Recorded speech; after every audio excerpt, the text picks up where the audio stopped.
Now, since I do have some fair light on the sluice itself here, I'll show you how this little gold trap sluice works. The thing I like about it is there is no need to classify. And as we run our material in, you can see everything roll on down. If I had a little better angle on the sluice, these rocks would tend to go ahead and run on down the grizzly. But since I'm just thankful to have enough water to run a sluice, I'll go ahead and clear the grizzly occasionally. What happens is the high pressure water flows over the top here. There's two chambers in the sluice, and the top I have gone ahead and glued in the deep V rubber matting. Right. The water flows over the matting down to the grizzly, and just beyond the grizzly is a gold trap. Right. The lower channel of this sluice, it has two channels. The lower channel picks up the water from here, runs it on down, and there's a stop with a couple of pieces of PVC pipe that have holes drilled in them. And so basically it agitates the material inside the gold trap to keep the lighter stuff flowing out with the main flow through the end right here, and the heavies get trapped right down there in the bottom. Very elegant physics, and a heck of a lot easier than just running down and classifying every bucket just to see if we're going to get any gold down there. So basically, being a lazy guy, I opt not to bother with the classifications. And you can see the size of some of these rocks. And look at that nice big chunk of quartz right there. I'll take a look at that, since I always do. Whoa, wait a minute.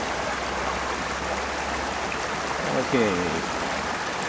That'd be enough to get you excited if I didn't know that was pyrite right there. And you see it glistening around in there.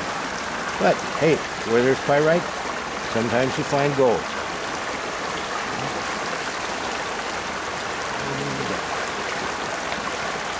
I also generally get the heft of the rock, and if it is heavier than it should be, I'll take it home and mash it up with my little homemade rock crusher and see if there are any gold values inside. As I continue through the bucket of material, again, you may notice that I'm using nothing more than a half-size, maybe 2.5, 3-gallon bucket rather than a 5-gallon bucket. And there's a reason for that. I appreciate my back and everything it's done for me for 60 some odd years, and I'm not going to ruin it trying to haul a couple of 5-gallon buckets full of dirt down to the creek. Some gorgeous rocks with lots and lots of minerals, and lots of quartz. That's just more quartz. Kind of impressive though. And you know what? I'm going to keep this rock, mainly because that doesn't look like pyrite in it.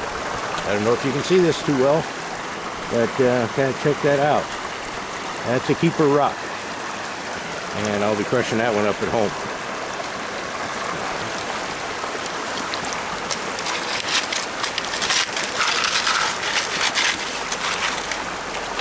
Probably be easier to run this stuff through a 1/2-inch classifier before I subject my itty-bitty sluice to the onslaught of all these rocks. But since you don't have to worry about the riffles getting their flow interrupted by large rocks or anything like that, you can just pretty much generally dump stuff in, let it clean out, and I guarantee you If there's gold in there, it'll be down inside the trap. I do have to clean out the back of the sluice occasionally because material will build up right back here and slowly flow through the sluice itself.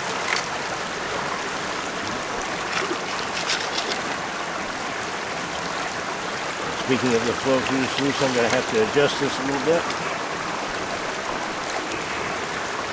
Get us back on a better angle.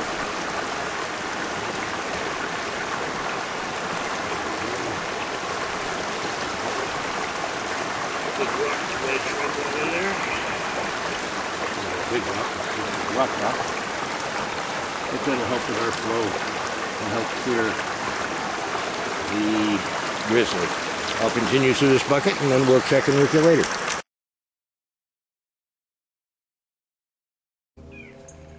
Well, the results of the pan are as follows.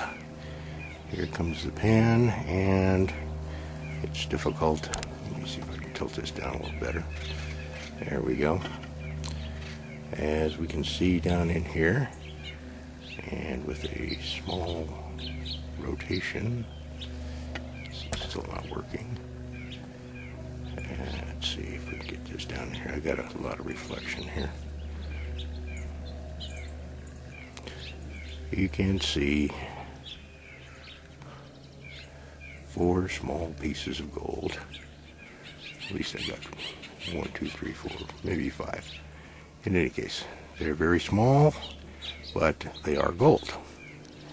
And as a result, I know that some gold exists down there.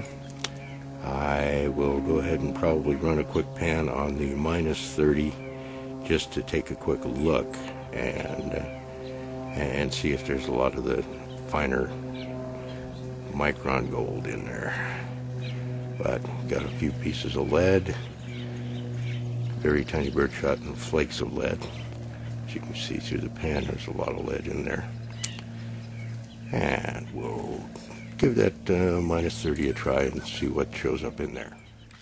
All right, a panning session in the -30. Oops.